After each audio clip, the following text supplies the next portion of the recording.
maintenant et à jamais. Louez l'Éternel. Amen. Donc, on reste debout pour la prière.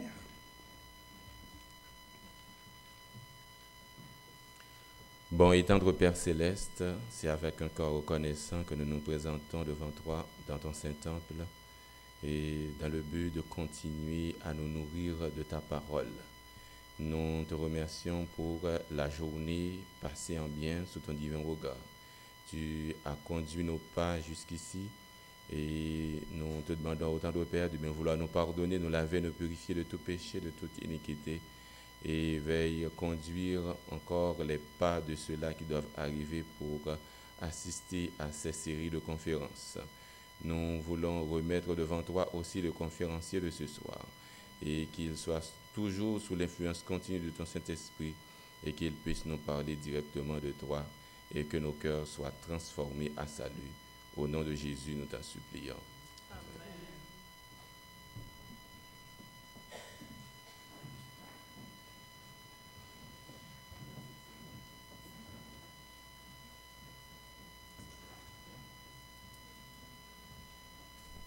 Nous vous prions de prêter une attention soutenue à la capsule de famille qui sera présentée par la sœur Yannick Louis.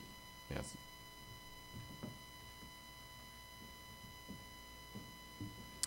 Chers frères, chères sœurs, chers amis, bonsoir. Très content d'être avec vous ce soir pour la capsule sur la famille. Le titre de la capsule d'aujourd'hui, c'est bien la violence conjugale. La violence conjugale. Le terme violence, c'est un terme que nous sommes tous habitués avec. La violence, c'est l'utilisation de force physique ou de pouvoir pour dominer quelqu'un, pour contraindre quelqu'un à faire quelque chose qu'il ne veut pas faire. D'ailleurs, nous trouvons le verbe contraindre dans le mot violence. Mais nous allons maintenant voir la violence conjugale. Le mot déjà, ça l'explique très clairement. Violence conjugale, ça se fait dans le cadre d'une relation de deux partenaires. Ça peut être, normalement, on dit deux conjoints, conjugales, mais aussi soit dans le moment des fiançailles, fort souvent, ou fréquentation, il y a des violences qui commencent là déjà, mais aussi, surtout pour nous autres ce soir, c'est dans le domaine matrimonial. La violence conjugale, c'est un crime. Ça se produit toujours à l'intérieur d'une relation, comme je viens de le mentionner. Rien ne prédestine quelqu'un ou une race quelconque à être victime d'une quelconque violence. La violence est cachée sous le couvert d'une problématique de couple plutôt d'un véritable problème de société. On est venu avec le terme violence conjugale publiquement dans les années 1970. Mais normalement, la violence existait bien et bien des années. Mais on ne parlait pas à ce moment-là de la violence conjugale. En fait, la violence conjugale, c'est un rapport de force où un homme, dans la plupart des cas, bien que fort souvent il y a des femmes aussi qui le font, mais la tendance, c'est souvent les femmes, ou du moins c'est les femmes qui se plaignent, si on peut se permettre de le dire comme ça, mais on parle toujours de violence conjugale pour les hommes qui dominent, qui essaient de dominer sur les femmes, mais l'inverse aussi, ça se fait. Ça ne se résulte pas d'une perte de contrôle. Ce n'est pas parce que la personne a une perte de contrôle, mais c'est parce que la personne veut contrôler fort souvent. Ça se reconnaît par sa constance. J'aimerais que vous reteniez ce mot. La violence conjugale se reconnaît par sa constance. Elle s'exerce au quotidien dans un cycle en 4 phases et se présente sous différentes formes. Un cycle en 4 phases. Les différentes formes sont, nous parlons de violence verbale, violence psychologique, violence physique, violence sexuelle, ainsi que sur le plan économique. La manifestation de la violence conjugale peut aller jusqu'à l'homicide. J'ai parlé tantôt de phases, de plusieurs phases de la violence.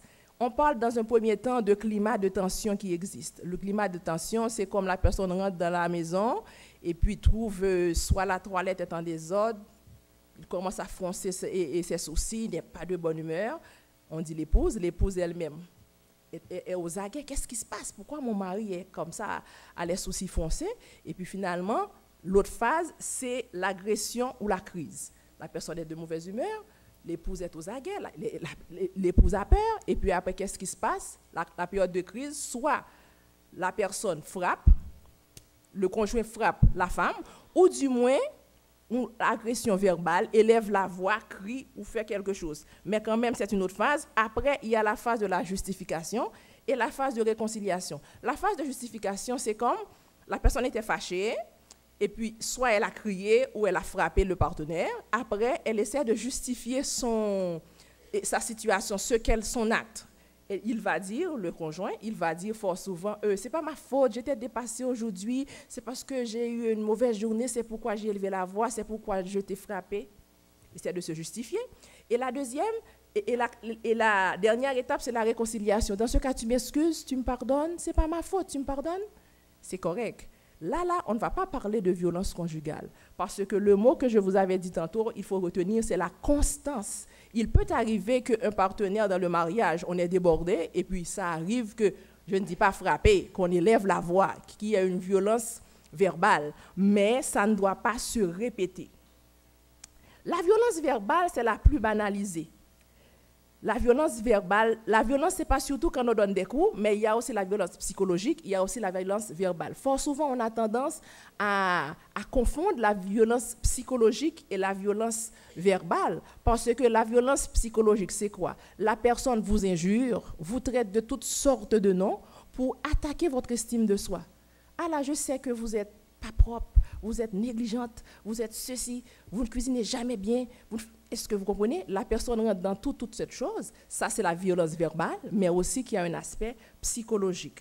Il est difficile de dissocier les deux. Il y a aussi la violence envers les animaux. La personne peut soit, elle sait que vous aimez le chat ou que vous aimez le chien, il le frappe, ou il frappe aussi, le monsieur ou le conjoint frappe l'enfant, parce qu'il sait en frappant l'enfant, ça va faire du tort à la mère. Dans ce cas, il frappe des choses. Ça, c'est la violence physique aussi. Il y a aussi la violence sexuelle. Tout ça, on parle de violence, de la violence conjugale. Il y a aussi la violence sexuelle. C'est attacher l'autre comme son gré afin d'obtenir un rapport sexuel. Par exemple, la personne ne veut pas. J'aimerais lire pour vous le texte textuellement. C'est comme injurer la personne, l'humilier pendant un rapport sexuel. Ça, c'est de la violence. Comme aussi refuser le sexe à l'autre partenaire, pas pour une bonne raison, c'est de la violence sexuelle.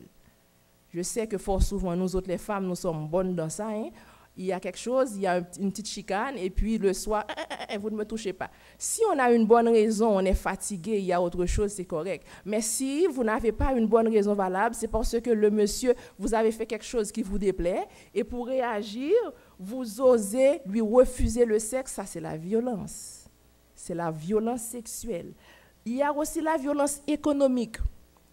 Il y a aussi le harcèlement sexuel aussi. Un partenaire qui veut avoir des relations matin, midi, soir, une façon de dire, à chaque jour, ça aussi c'est de l'harcèlement, c'est de la violence aussi. Il y a aussi la violence économique, c'est elle qui est la plus méconnue. C'est comme quand le partenaire veut qu'il ait le contrôle du compte de l'autre personne, ou tu n'as pas le droit d'avoir un compte, ou il cherche à gérer tous les sous et cache ses sous pour que l'autre partenaire ne soit pas au courant. Ça aussi, c'est de la violence économique. Dans le budget, il cache ses affaires, tout son argent est serré, mais c'est l'autre partenaire, il utilise tout son argent. Ça, c'est de la violence. Ce que j'aimerais que vous reteniez ce soir, c'est que la violence, ce n'est pas à tolérer. Ça peut arriver un acte de violence, mais ça ne doit pas se répéter. Si à chaque 2 mois, il crie sur moi comme ça, il me frappe, non, c'est pas à tolérer. Vous ne devez pas tolérer ça, vous devez vous référer à un conseiller matrimonial et surtout un conseiller matrimonial chrétien. Si vous pouvez en trouver chrétien, c'est mieux. Mais vous ne devez pas tolérer la violence parce que et mardi soir, nous allons voir les méfaits de la violence conjugale sur les enfants. Si vous, parents, vous osez tolérer la violence, vous pouvez tolérer la violence physique, verbale, psychologique, sexuelle. Il ne faut pas tolérer la violence, il faut parler, il faut prendre des conseils. Mais si vous tolérez la violence, mais nous allons voir mardi soir les méfaits ou les conséquences négatives de la violence sur vos enfants. Que le Seigneur vous bénisse. Nous remercions bien sincèrement la sœur Yannick pour la présentation de cette capsule.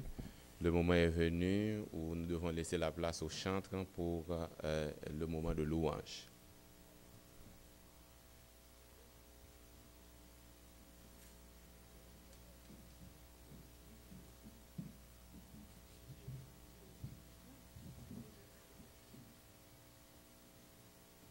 Frères et sœurs, nous sommes arrivés au moment où nous devons louer notre Dieu. Nous savons que peut-être la journée a été fatigante, les activités n'ont pas été de tout repos, mais vous savez, notre Dieu mérite toute gloire. Et à tout moment de notre vie, dans les bons comme dans les mauvais moments. Alors, je vais vous inviter à vous mettre debout et tout d'abord à vous rappeler que c'est une chance que vous avez de louer Dieu. Jeunes gens, vieillards et enfants, louez l'Éternel. C'était le conseil de notre frère David, le roi David, qui a su si bien louer l'Éternel en dansant et en chantant. Alors, nous allons nous mettre debout et nous allons commencer avec le numéro 43. Je veux chanter l'amour puissant qui sauve et qui délivre. Si vous avez une bonne raison de chanter l'amour de Dieu, je vous invite à vous lever et à chanter avec force. Je veux chanter l'amour puissant qui sauve et qui délivre.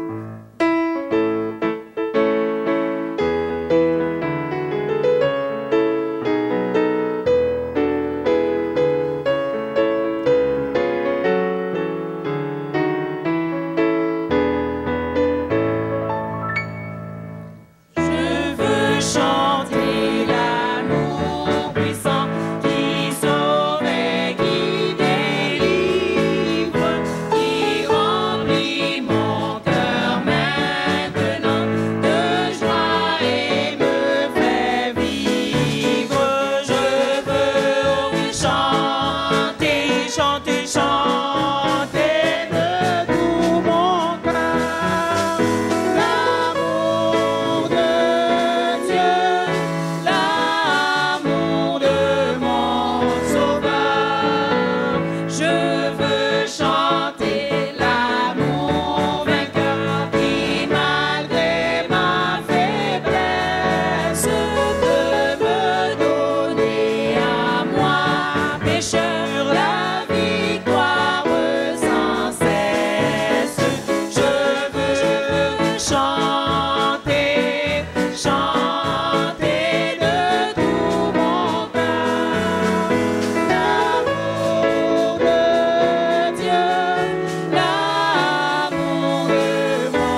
continuons avec le 290. Dans les cieux et sur la terre, il n'est aucun nom plus doux.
Continuons à exalter le nom du Seigneur en chantant le 287. Exaltons notre divin Maître, dont l'amour ne saurait changer.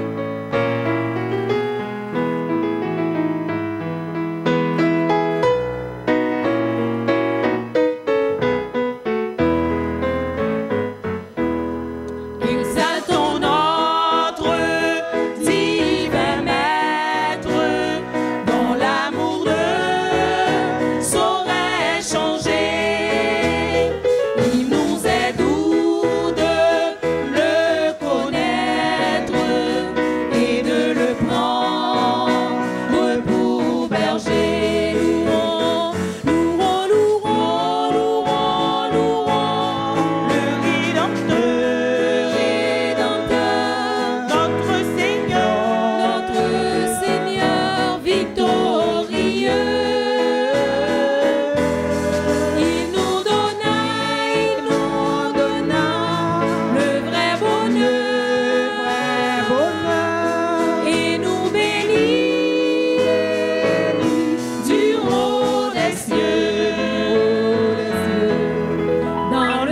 péché, dans l'ignorance, nous vivions sans foi, sans espoir.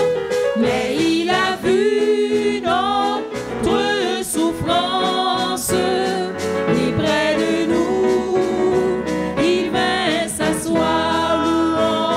Louons, louons, louons, louons, le Rédempteur, notre Seigneur, victorieux. Il nous donna le vrai bonheur et nous bénit du haut des cieux. Dans nos cœurs brilla la lumière, sa précieuse vérité. Lui-même devint notre frère, le sauveur de l'humanité. Louons, louons, louons, louons, le Rédempteur, notre Seigneur, victorieux. Il nous donna le vrai bonheur et nous bénit du haut des cieux. Oh, désormais suivons sans crainte le sentier de l'ami divin. Écoutons toujours sa voix sainte. Nous sommes dans le sûr chemin. Louons, louons, le Rédempteur, notre Seigneur, victorieux. Il nous donna le vrai bonheur et nous bénit du haut des cieux.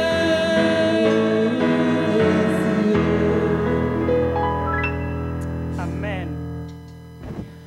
Maintenant, nous vous invitons à apporter vos requêtes de prière.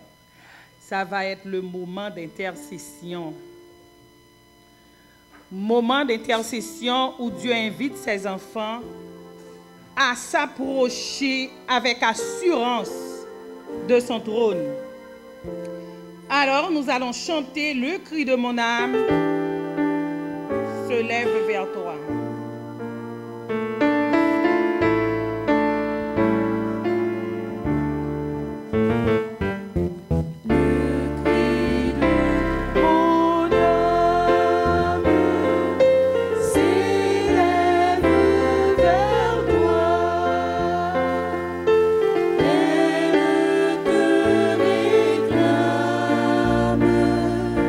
Jésus pour son roi.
vous invite à vous mettre à genoux. Et chacun d'entre nous, nous allons prier. Nous allons parler à notre Dieu. Il aime quand, en tant qu'enfant, nous venons à lui. C'est Jésus qui nous a conviés à lui dire notre Père et à lui dire tous nos besoins. Priez et surtout croyez que les problèmes sont déjà résolus. Éternel, notre Seigneur, notre Père, tu nous as invités à nous approcher pour venir tout près de toi. Tu nous as plusieurs fois dans ta parole ordonné de chercher ta face. Nous voici devant toi en cet instant. Avant toute chose, nous voulons te donner gloire, honneur. Nous voulons exalter ton saint et grand nom. Nous venons de le faire par nos chants, par nos prières, par nos soupirs. Mais Seigneur, tu vois, les louanges ont été tièdes parce que nous portons le poids de nos problèmes. Alors, s'il te plaît, nous voulons te demander un cœur joyeux, un cœur d'enfant qui sait quand il demande quelque chose à son père aimant, il est prêt à le lui accorder. Alors, cet instant, Seigneur, nous voulons te dire merci de nous avoir choisis pour tes enfants.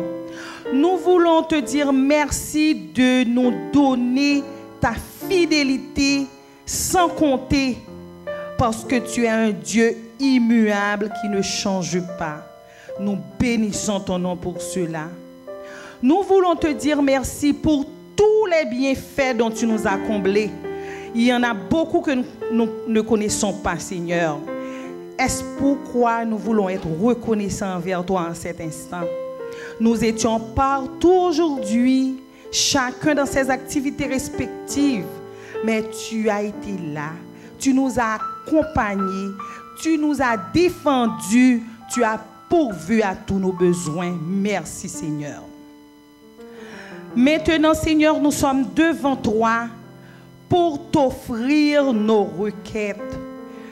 Mais si nos péchés sont là, nous ne pourrons pas. Alors c'est pour ça que nous voulons te demander pardon. Nous voulons te supplier de nous donner la repentance sincère, celle qui nous aide à regretter le mal que nous avons commis pour pouvoir nous approcher plus près de toi. Et comme tu l'avais dit, Seigneur, dites-nous en cet instant, tes péchés sont pardonnés. S'il te plaît, Papa, nous avons besoin de cette assurance pour pouvoir te dire que tu es tout pour nous. Pour pouvoir te dire que cette boîte ici, remplie de bouts de papier que nous ne pouvons même pas nommer, nous voulons dire à ces problèmes, à ces maladies, à ces difficultés, à toutes sortes de choses, nous voulons leur dire que tu es un Dieu tout-puissant et que nous croyons, Seigneur, que tu peux tout faire pour nous. Nous voulons te demander la foi qui nous arrête de transporter les montagnes. Cette foi que nous voulons te demander, Seigneur, qu'elle soit toute petite, ça peut faire des miracles. Ton Église ici réunie en a besoin.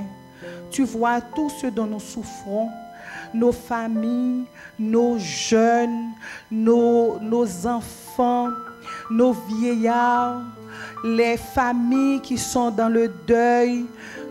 Toi seul le consolateur, tu peux consoler les cœurs. Tu peux venir consoler ton Église qui fait face à plusieurs cas de mortalité. Toi-même, Seigneur, viens nous faire revivre tes promesses que bientôt nous serons avec toi. Merci, Seigneur, pour cette période d'évangélisation où ta parole est là pour nous rappeler notre position, pour nous dire que par-dessus tout, tu vas bientôt revenir nous chercher et que nous devons faire en sorte de monter avec toi, d'aller jurer avec toi tout ce que tu nous as promis. Permets que les visiteurs qui sont parmi nous fassent des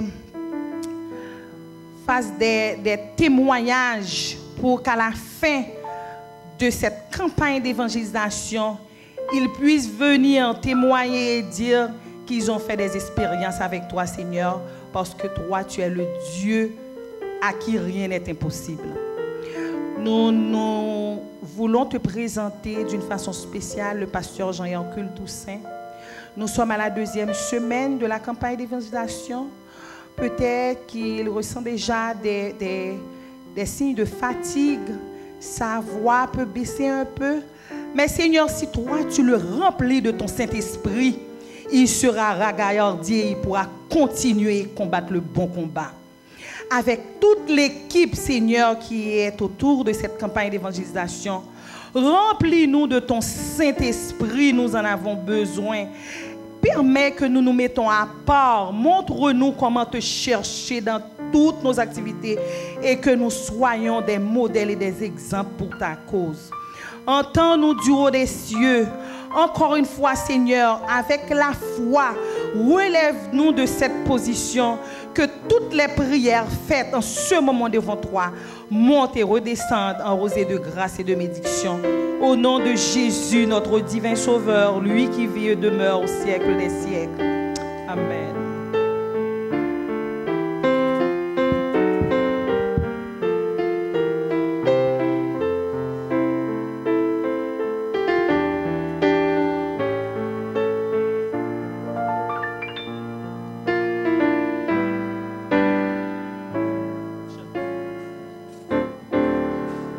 Je vous invite à vous mettre debout. Nous allons entonner le chant-thème avant l'arrivée du pasteur.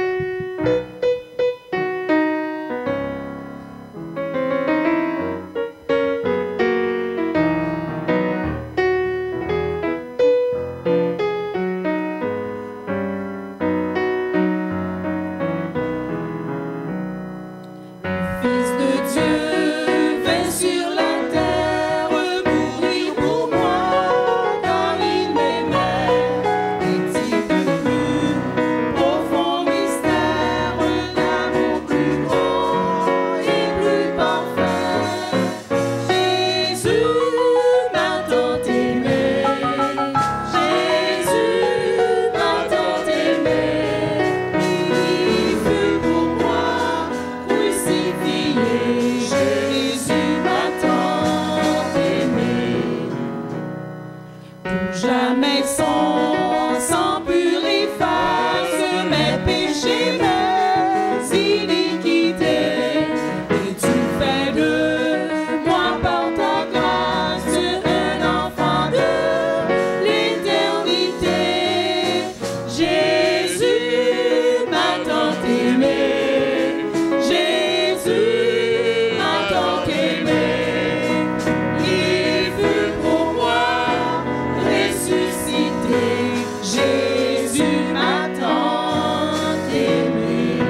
Chers amis, frères et sœurs, bonsoir.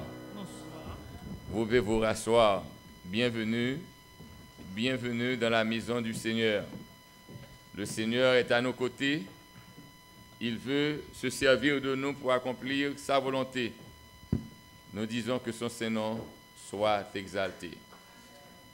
Très heureux d'accueillir ce soir certains de nos amis qui nous ont fait la promesse d'y venir.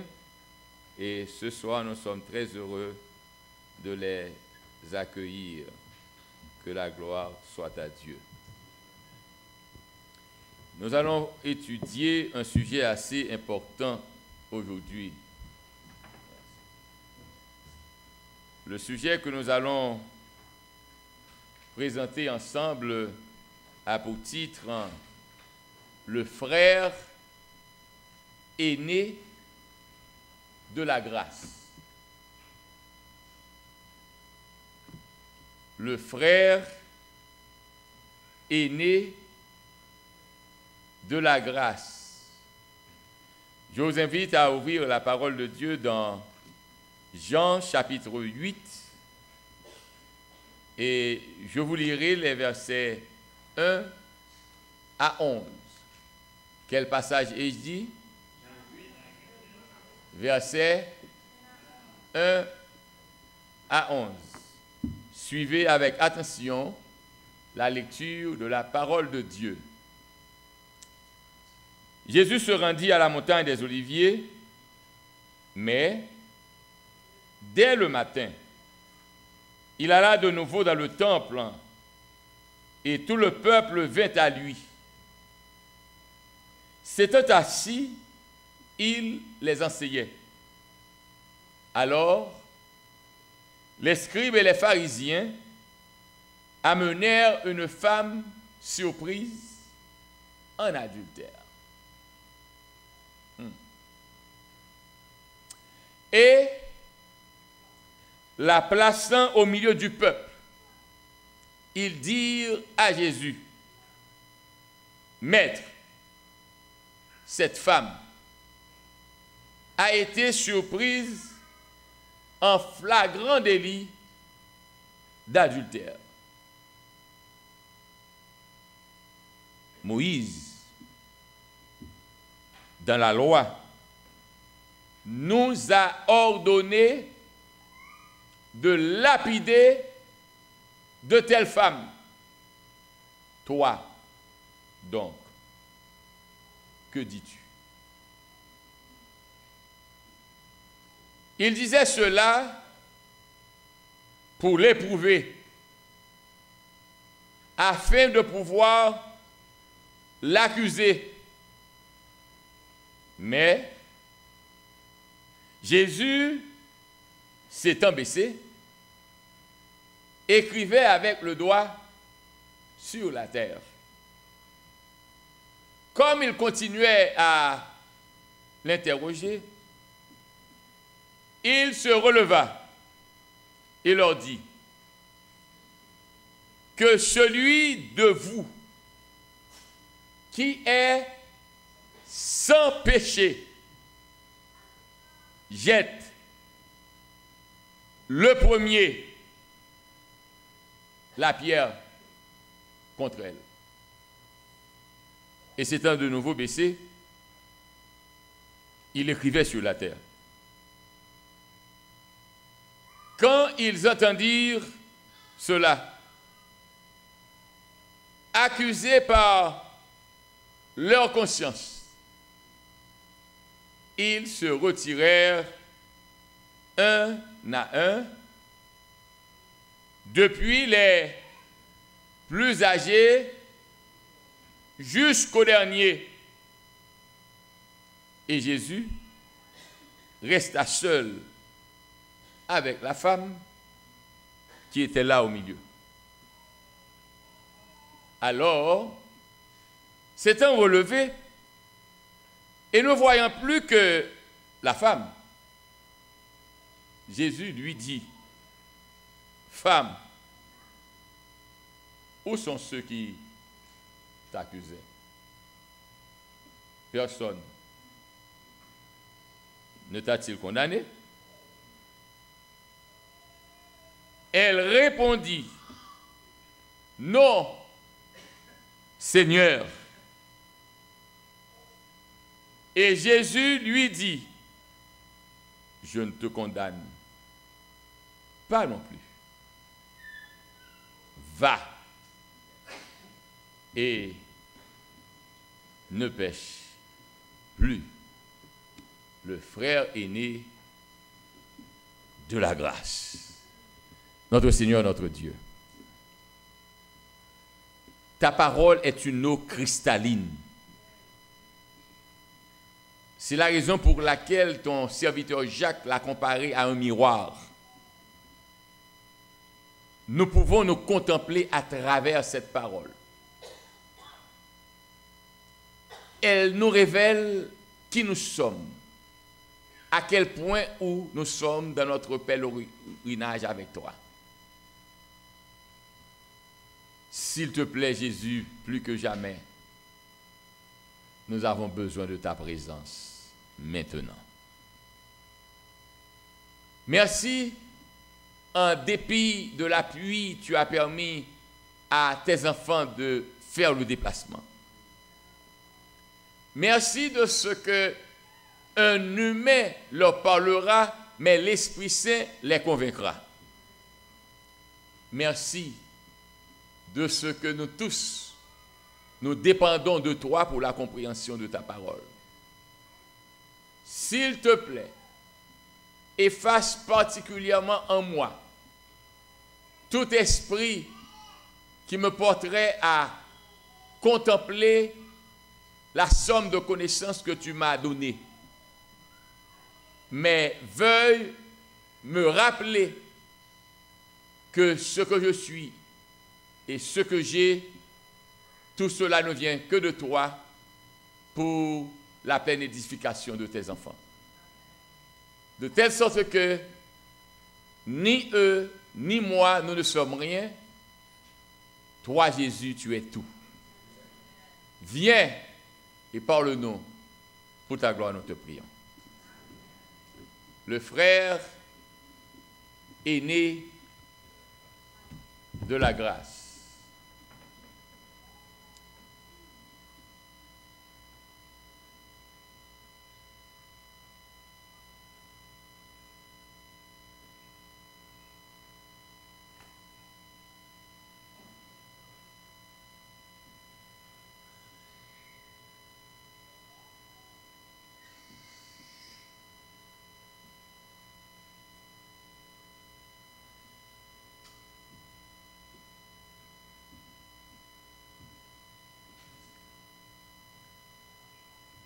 Un frère aîné demeure un membre de la même famille, mais qui a vu le jour avant. Vous êtes d'accord avec moi?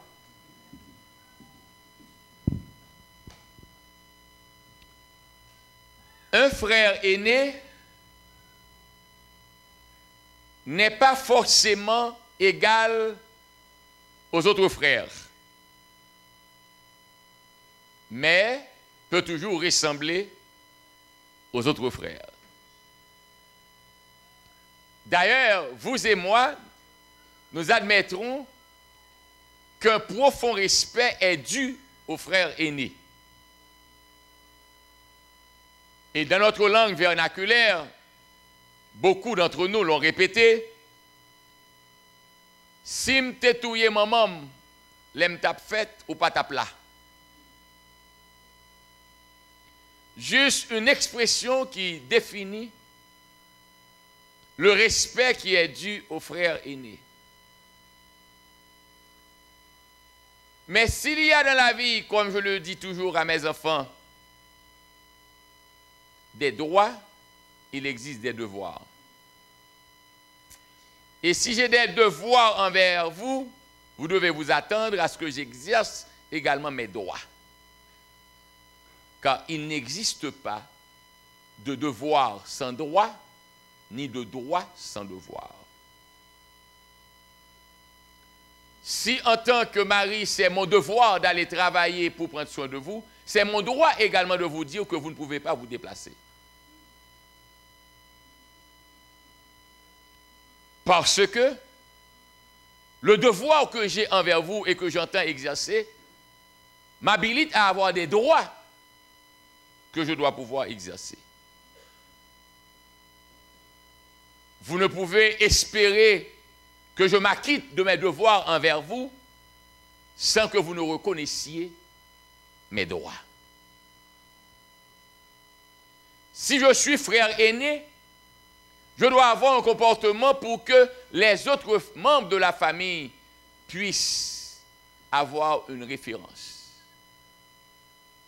Vous vous rappelez très bien qu'il est dit « Petit poisson suit le courant ». Particulièrement moi qui vous parle, je n'ai jamais vécu mon enfance. J'ai perdu mon père à 12 ans. Je fus l'aîné de la famille. Et il m'incombait d'avoir un comportement qui soit capable d'orienter mes frères et mes sœurs. Franchement, je n'ai pas connu d'enfance. Et cela a une répercussion sur mon caractère. Généralement, je ne badine pas. Je n'ai pas le temps pour jouer. Ce que j'ai à faire, je le fais. Et ne m'empêchez pas de l'accomplir parce que je suis un homme d'objectif. C'est pourquoi je dis toujours à quiconque, quand vous voyez un homme ou une femme dans la vie, avant de le ou la condamner, essayez de savoir son histoire passée.